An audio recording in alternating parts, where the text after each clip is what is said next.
All right, guys, today we are going to learn about the joints, okay? So, joints are articulations. They're places where two bones come together, two or more bones come together. If you are a very articulate person, you put your ideas together. So, articulation means to come together. Function of the joints is to give the body, the skeleton, mobility and also hold the skeleton together. There are two classifications of joints: the structural joints. The structural joints are based on what kind of material holds the joint together. And that can be fibrous, cartilaginous, or synovial. Or functional classification. So this is going to be how they move. Synarthrosis are immovable joints. Amphiarthrosis are kind of movable joints, and diarthrosis are freely movable joints. So these structural classifications are more clear cut, and we're going to use them here first. So fibrous joints are dense fibrous connective tissue is present there.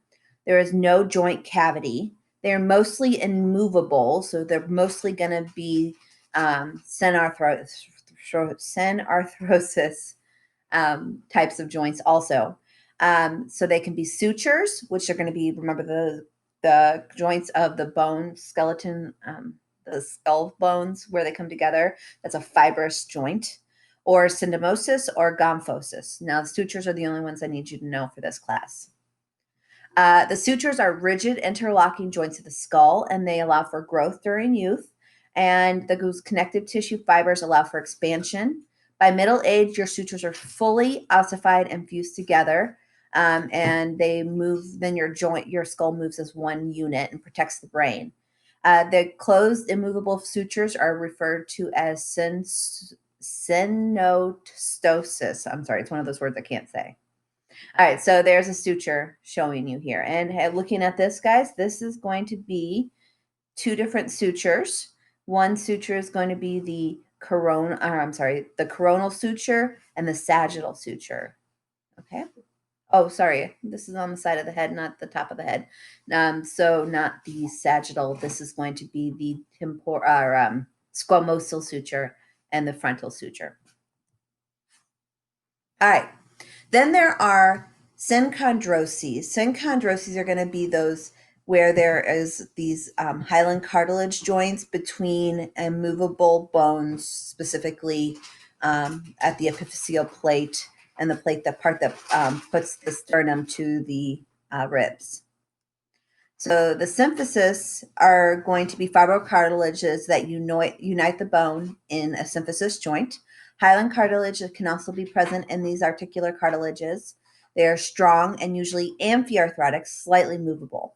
This example is going to be your pubic symphysis, the little piece of cartilage is between your two pubic bones on your hips. So that is going to be slightly movable. It has a little bit of give and movement, especially during childbirth when it has softened. It's also going to be your intervertebral between your vertebrae joints. So those are some types of symphysis. The cartilaginous joints are going to, here's the pubic symphysis and the fibrocartilage inner disc. So these are both the cartilaginous symphysis. Synovial joints are going to be joints that are freely movable. They have fluid filled around them. So bones are separated by a fluid filled joint cavity. They are all diarthrotic, freely movable. They include pretty much all of your limb joints. There's 6 general features. They all have something called a bursae. A bursae is going to be a little pocket of fluid that helps reduce friction, and also the tendon sheath. Their job is to produce stability, and stability is influenced by 3 different factors. And they have allowed all different types of movement, and we classify them into 6 different types. So the 6 different types are going to be articular cartilage, or I'm sorry, the synovial joints have the 6 general features. There we go. Which is going to be articular cartilage. That's the cartilage that is going to be where the bone meets the next bone, that hyaline cartilage at the end of the bones. Then there is a synovial or joint cavity, which is a small fluid-filled potential space that is filled with that is unique to your synovial joints. I can't speak today, guys. Articular capsule is going to have the fibrous layer and a synovial membrane. The synovial fluid is going to be there, and that's a very viscous fluid that is very slippery and allows for the joints to move past each other. And then there's ligaments. There's capsular and ligaments that are thickened, part of the fibrous layer. There's extracapsular, which are outside the capsule, and intracapsular, which are going to be deep to the capsule. The last thing all synovial joints have is nerve and blood supply. Nerves detect pain. So if you have joint pain, that's because these nerves are getting inflamed. So here we go. You can see you have the joint cavity, this fluid is filled. You have the articular cartilage at the end of the bone. That's this blue right here. You have the fibrous layer. You have the synovial membrane, the green. You have the articular capsule, which is going to be these two things together, where they come together. The ligament that's holding and stabilizing the joint together. All right, some other things synovial joints have are fatty pads. These are going to be little pieces of fat that are there to help cushion between two pieces of the bone, specifically between the fibrous layer of the capsule and the synovial membrane. And also you have the articular discs, also known as the menisci. The fibrocartilage separate articular surfaces to improve fit of bones and stabilize joints and reduce wear and tear. Then there's bursae. Bursae are little bags that reduce friction where ligaments, muscles, skins, tendons, and bones rub together. And then you have tendon sheaths, which are elongated bursae that wrap completely around a tendon sheath to reduce, and it's subject to pretty good friction. So here's a bursae, a little fluid-filled pack that's keeping this from rubbing together. Here is a capsule that is coming off of that, a tendon sheath that's wrapped around the tendon all the way through. Look, it's colored the same as bursae because the same is just long. All right, and here's a little synovial membrane, and there's my tendon.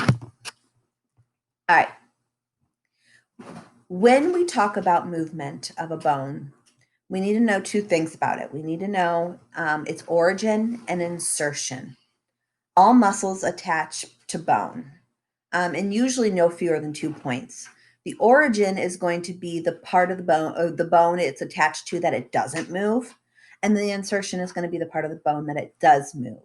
So if I'm talking bicep, the origin is going to be up here in my shoulder, up on the clavicle and also the scapula. But the insertion is going to be down here on my ulna, and that's because when I flex, it is going to bring up the lower part of my arm. So the insertion is bone that moved. I didn't move my shoulder because of the thing. I moved my arm. Movements can occur along the transverse, frontal, or sagittal planes. They can be the way the movements move can be non-axial, which means they just kind of slip around each other. Uniaxial, which means that they move in one way, left, right, left, right. Biaxial, which means left, right, front, back. Or multiaxial, which means it moves around in all three planes.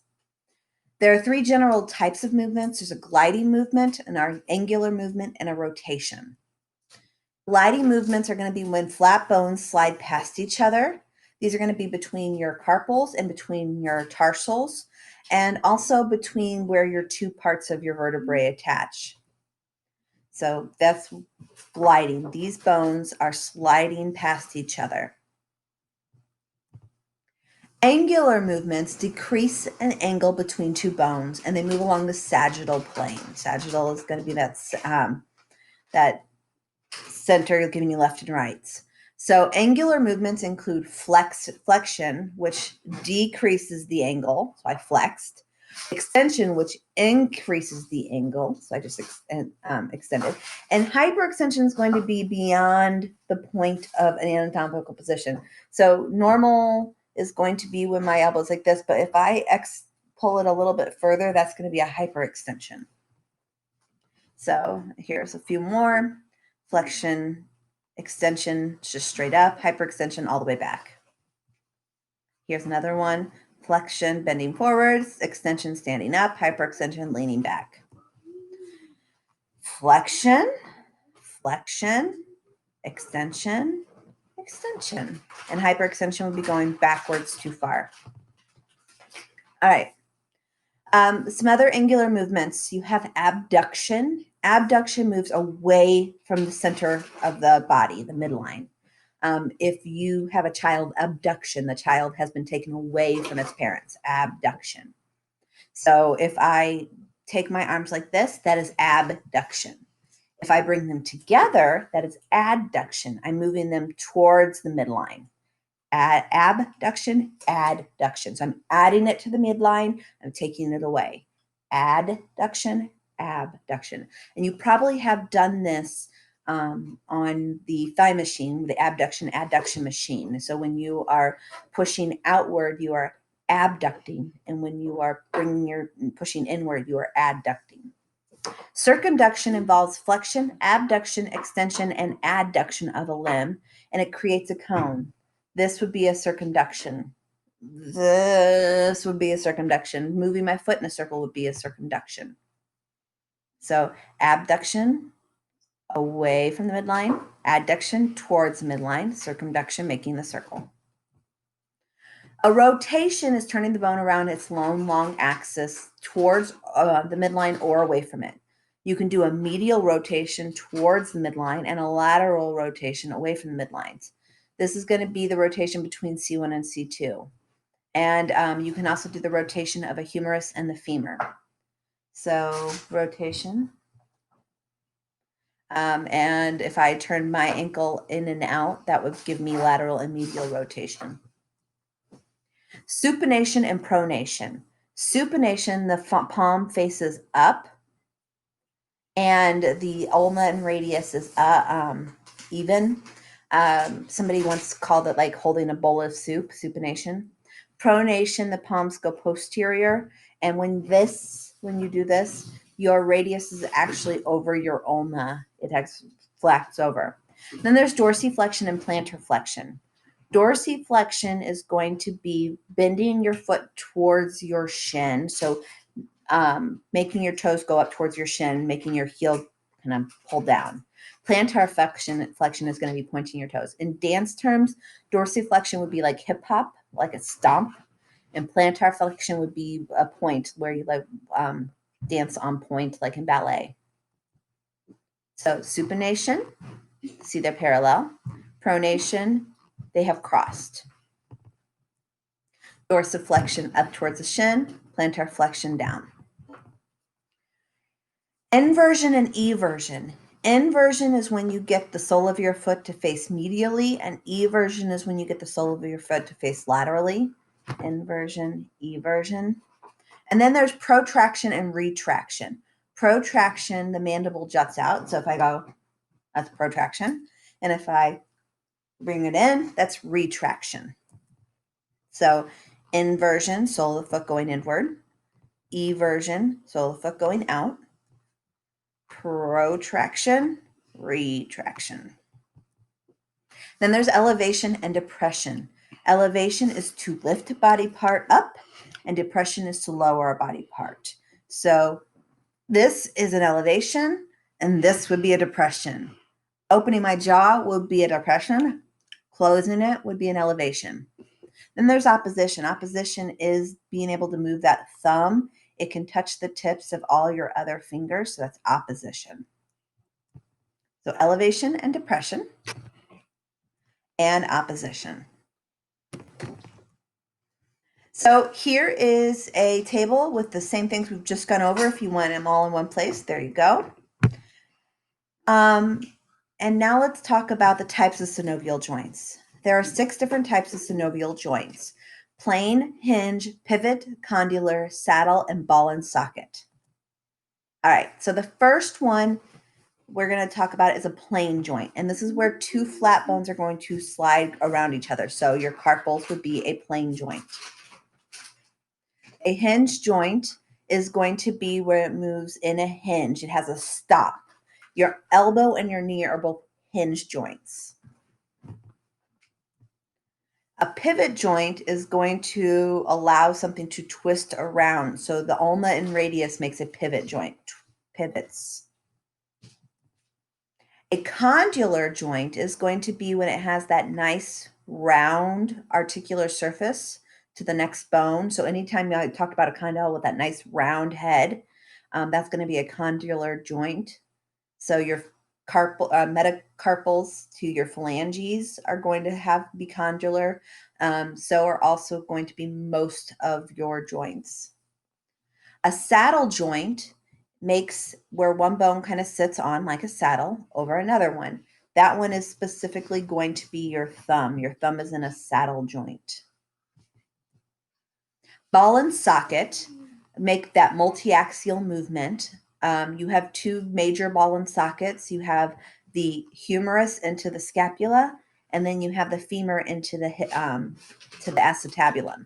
So that allows for full range of motion. And that's it, guys. We finished all of the notes. So we just finished talking about all of the joints and types and the different ways we can classify them. And we will pick it up from there. All right, guys, I will talk to you later.